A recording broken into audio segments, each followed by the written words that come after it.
Tazama, and today we're in Narok town, which is situated southwest of Kenya.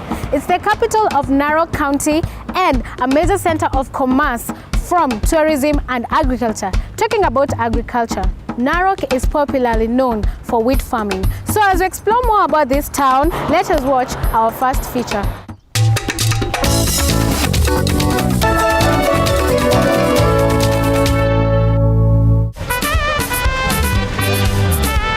Mwanamke wa sasa yuwafanya kila kazi.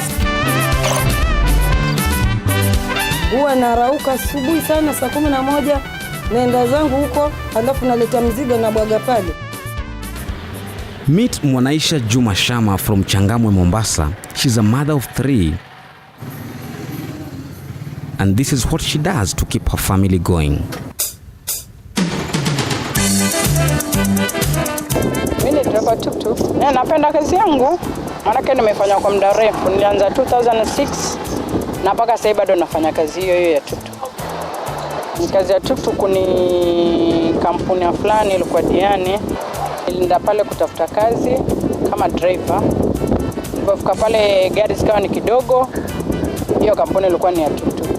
Sasa ikabidi mimi niingie kwa tuktuk. Na kuingia kwa tuktuk kwenyewe wote waliona maajabu, maana walinionyesha tu vile tuktuk kuendeshwa.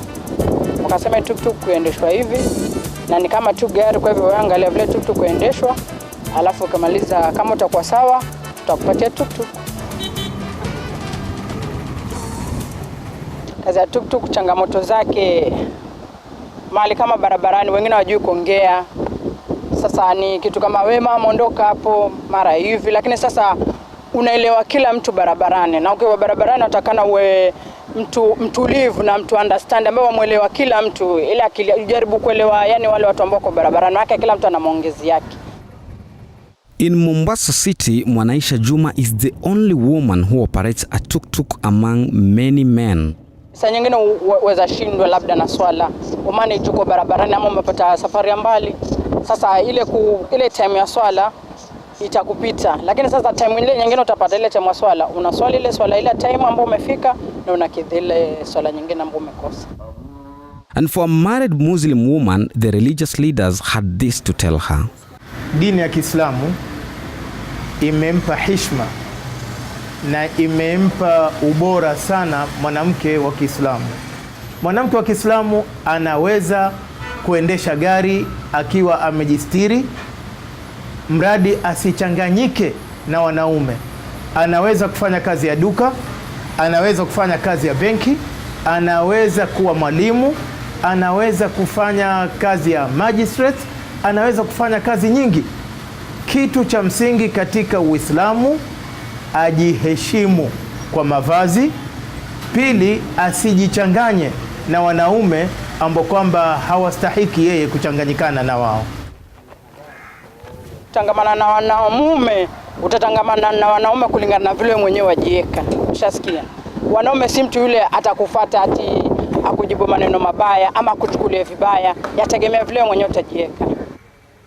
Wale ambao wanapinga hizo kama tuseme desturi kama za mila hivi ama dini, wasitubague kwa sisi ni wanawake. Waseme kama ati wanawake wasifanye kazi hii ama wafanye kazi hii, wasituchagulie kazi. Maana kazi yoyote ile kazi mwanaume anaweza fanya, mwanamke anaweza fanya zaidi ya mwanaume. Huyu mama alianza kazi karibu miaka 8 iliyopita. Na tuko naye mpaka sasa hivi. Kuna wenzake wamejaribu kufanya hii kazi lakini wameshindwa. Lakini bado iko ngangari. Hizi kazi kweli tunajua za wanaume, lakini ukiona ameamua anafanya kazi ya maana, mimi namuinulia mkono na msalute. Maana ni mmoja sana kati ya wengi. Bwana kati ya 100 ndiye anaweza fanya hiyo kazi. Mimi wanaendelea yenyewe, Mwenyezi Mungu huwa naomba yana nipatie nguvu na hikma ya kufanya ile kazi ya tuktuk, yani mpaka pale mahali ambapo nitafika. In case labda watoto wangu wamalize kusoma, labda wako na uwezo wa kujisaidia, labda mama keti hivi ama fanya tafuta mahali uketi, sisi tutakusaidia.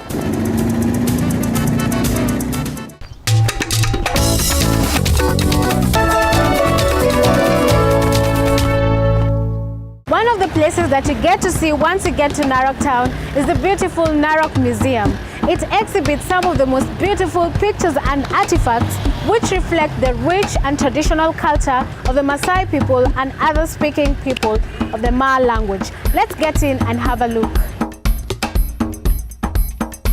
About the Narok Museum. Narok Museum was opened in 1997. It is under the National Museums of Kenya, and it deals specifically with the Maa cultural speaking people artifacts, the Maasais, Samburus, and the Jeps. So at the moment, this is the museum we have, although we have 7 acres of land which we were given, which is across the river. And that's where we plan to construct a very big museum where we are going to showcase the life exhibits like snakes and other crocodiles and whatever. Today, Tazama Soapbox hit the streets of Narok, and we're discussing about women who do jobs that are purported to be men's. Check this out.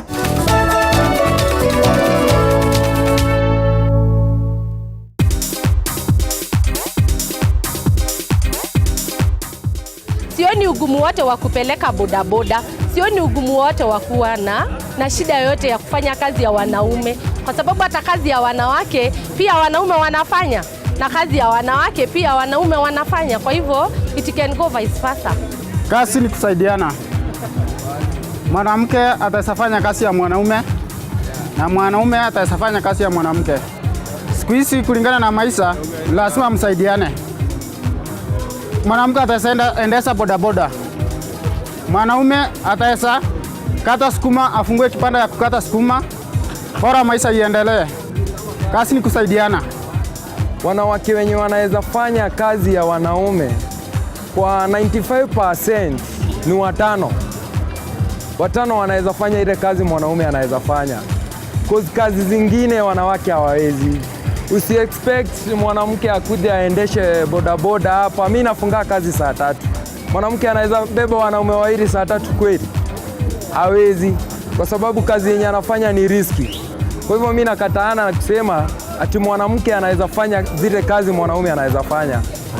Hakuna kenye kinaweza zuia kwa mwanamke na mwanaume kufanya kazi zozote juu ya shida moja. Mwanamke yeye si ameumbwa tu kama mwanaume. Tofauti ni moja tu, kuzaa peke yake. Lakini kazi zote zile mwanamke hawezi kosa kufanya, atafanya kila kitu. Saa kazi ya watu wenye wanafanya kazi, yani wenye wa Maasai wanashanga ng'ombe hivi na haifai hiyo kazi yao. Inadepend saa kama mtu ako na time ya kutosha, unaweza saidia bwanako. Hii inakuanga ni kama hiyo time management yenye umejipangia kwa life yako. Hiyo si inadepend ati na venye wanaume wanafanyanga kazi ati ya wanawake ama wanawake wanafanya kazi ya wanaume. Hii inadepend na time management yake venye ameipangia. Inategemea ni kazi gani ambayo inastahili kusemwa. Kwa mfano, kuna hizi kazi zinahusikana na mambo ya kimila, na kuna hizi kazi ziko na mambo ya kiteknolojia. Kama kuendesha bigibigi, mwanamke siku hizi ataendesha. Lakini kama kazi za kimila hii kutairisha nini, mwanamke hawezi tairisha.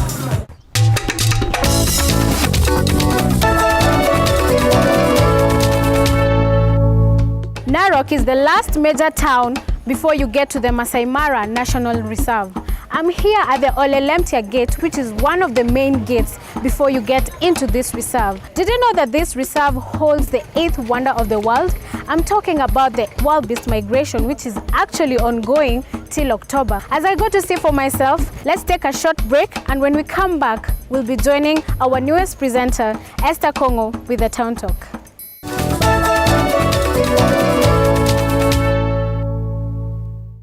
Welcome back. Today's Town Talk will be at Rainbow Hotel, which is located at the heart of Nairobi CBD. We'll be discussing leprosy in Kenya, but first, watch this story.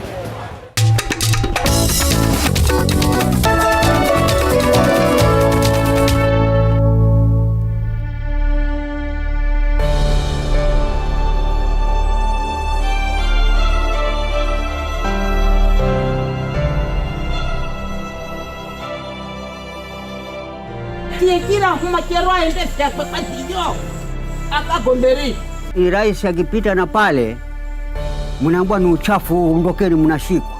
vile unavyowaona hawana uwezo kweli. Uwezi mpa jembe mtoto kama yuko mwambia nenda kalima hata chakula. Well, what will happen to you if you walk up to no fingers, no toes? Will you have a reason to live or will you despair?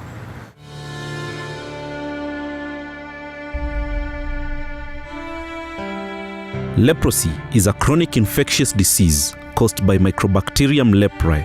It mainly affects the skin, peripheral nerves, and mucous membrane. Bwana Mwapato is a resident of Baraka Lepers Village, an establishment put up to accommodate persons suffering from leprosy.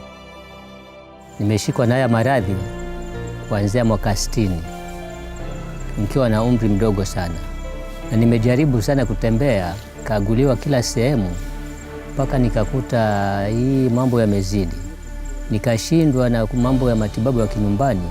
66 nikiingia hapa hospitali. Mwaka 69 nilipokuja nikaonelea huku kutembea, na nikifika kule family yote ni nzima, mgonjwa ni mimi, nikakuta hii shida itakuwa shida kwangu. Nikaonelea kwa vile hapa nyumbani ni wazima na kule niendako yote family ni ya ukoma, nilipokuja hapa nimejenga. Kuanzia mwaka huo mpaka dakika hii nimepata bibi, nikazaa watoto hapa mpaka dakika hii naishi hapa kama kwetu, na walio hapa yote ni familia ya wagonjwa, hakuna mzima.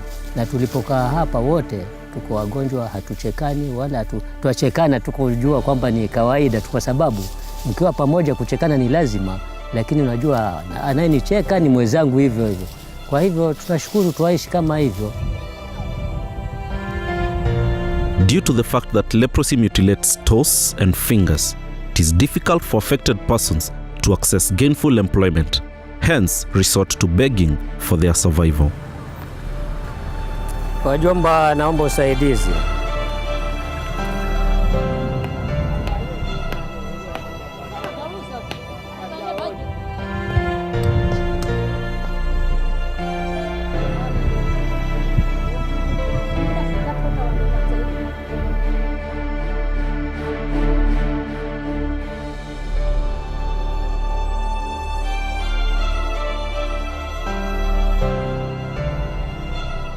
According to the Kenyan law, 10 fingerprints are required to apply for National Identification Card. The residents here were lucky under the guidance of Bwana Mwapato to engage the government and get their ID cards. Nilienda kwa chifu, nikaenda kwa DO, nikaenda kwa DC. DC akamuita mkubwa wa vitambulisho. Kwa nini hao watu wanalia kila siku na vitambulisho, mbona hawapati vitambulisho? Akasema watu watuja wapangia, lakini mbona wamekuja huku kabla kuniona mimi? Akasema hapana, kukuona ni sawa, lakini kila siku tuaje huko mkituambia tutawapangia. Sasa tumechoka sisi, tunaja vitambulisho. Akasema basi kama ni hivyo, nitaweka tarehe, utaleta wagonjwa wako wote waje wapate vitambulisho. Akasema sawa, akatupatia tarehe, nikawachukua kweli, kaenda nao. Nashukuru tumepata vitambulisho. Kama nimemaliza shule ningetamani niwe daktari. Persons suffering from leprosy have been subjected to stigma. Important to note, leprosy is not a genetic disease, nor is it contagious.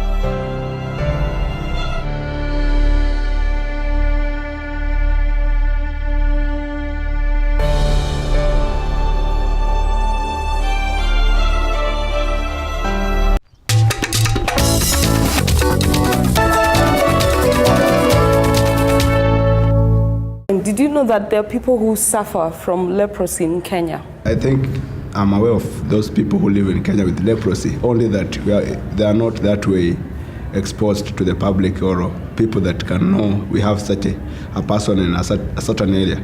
Okay, to me, I know they have been there for as long as I can remember. I've been living with these people. They mostly live in the slums of Korogosho.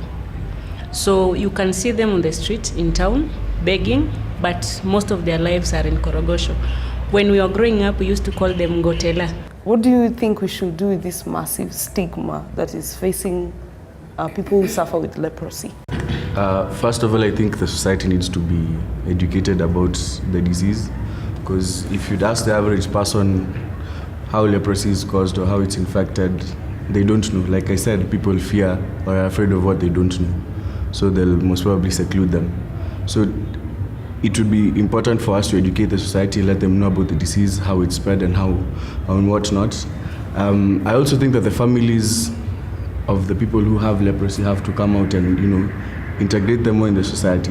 When the AIDS thing came out, the AIDS virus came out, it was really bad because people even used to fear touching each other because they think, I'll get AIDS if I touch you, something like that. But over time now, we've come to understand about AIDS and everything.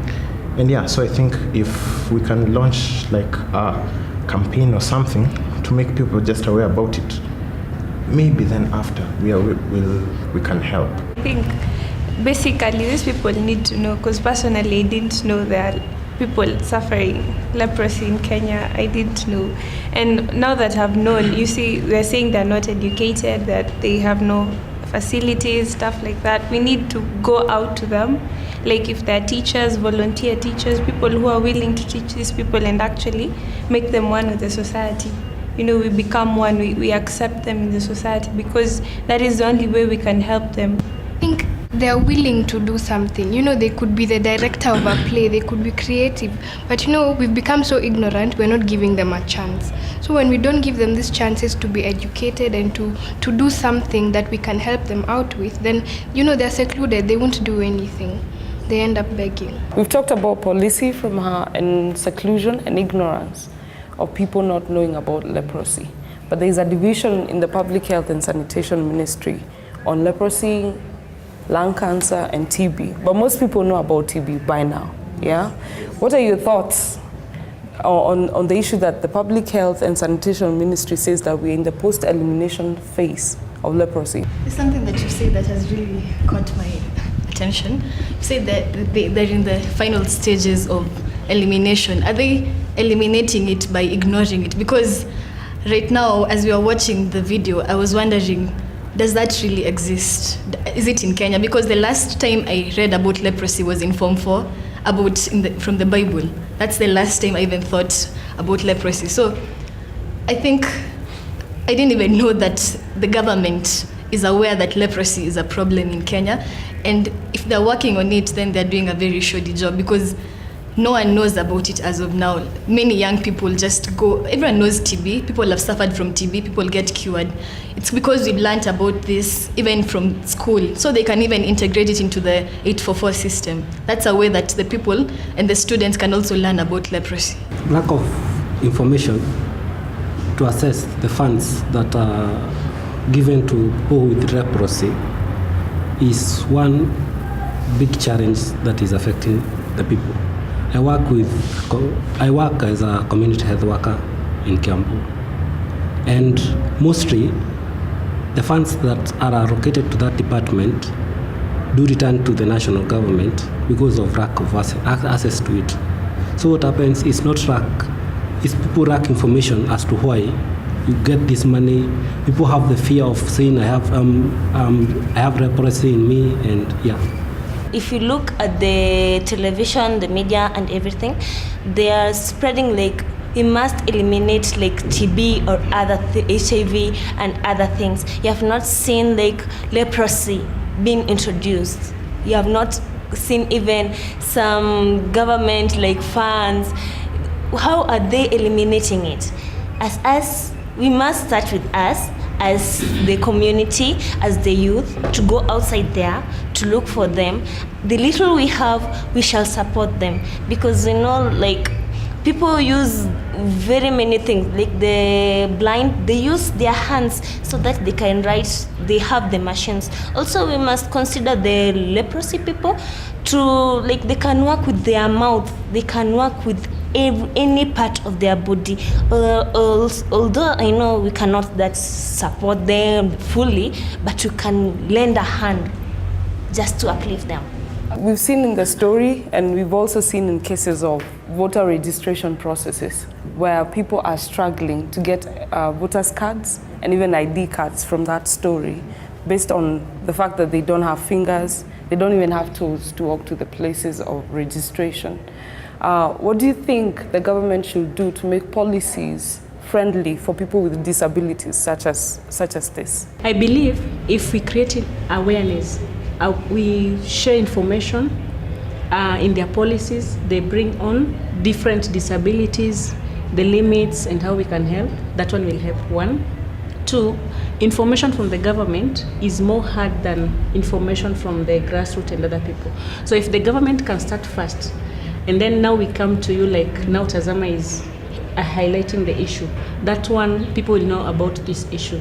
But it is, again, now sad to see here in Kenya, we have such people. So first, creating the awareness, then making policies more friendly to people with disability, and then also elaborating how a disabled person, what are the limits, how can they be helped. And with that, if I walk into a voter registration and I have leprosy, and maybe this person, the clerk, has information about this person, he'll definitely help them. What we are all talking about, ignorance and leprosy and the government, I all believe that we are not only ignorant but cynical to the fact that if the government can create a division of leprosy, tuberculosis and the cancer. We have seen what cancer has done, what TB have done, but we should put the government on account concerning leprosy.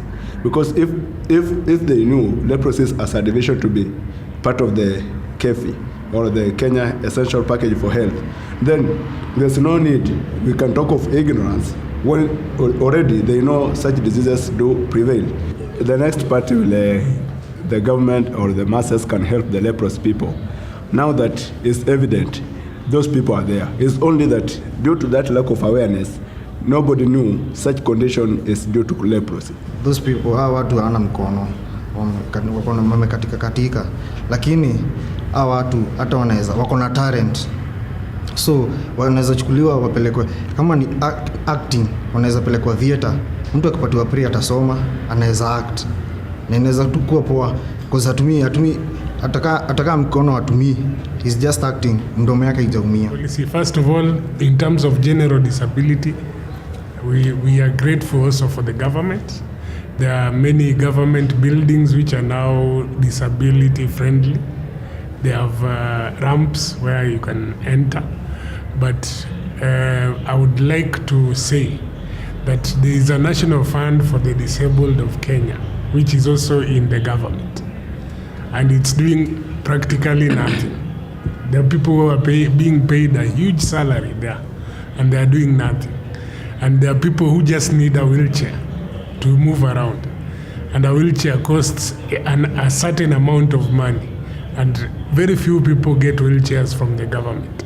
So if we can have a way of getting people wheelchairs, and maybe in terms of registration of persons and maybe voter registrations, we can have mobile polling stations. We can have continuous registration. We were talking with my friend here, and we were saying that everyone's eyes is unique. People have unique eyes, yeah? So because they have no fingers and no toes which they can be identified with, then maybe we can use the eyes.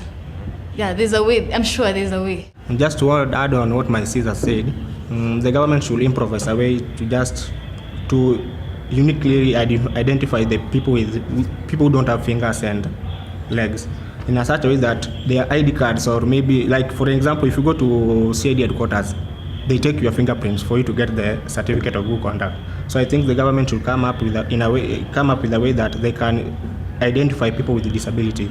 We cannot end this discussion right now. As you can see, it's all heated up, but we would like to hear from you. What are you doing, or your community, what is it doing to make sure that people with disabilities access their basic rights?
to the end of the show, but we'd really like to hear from you.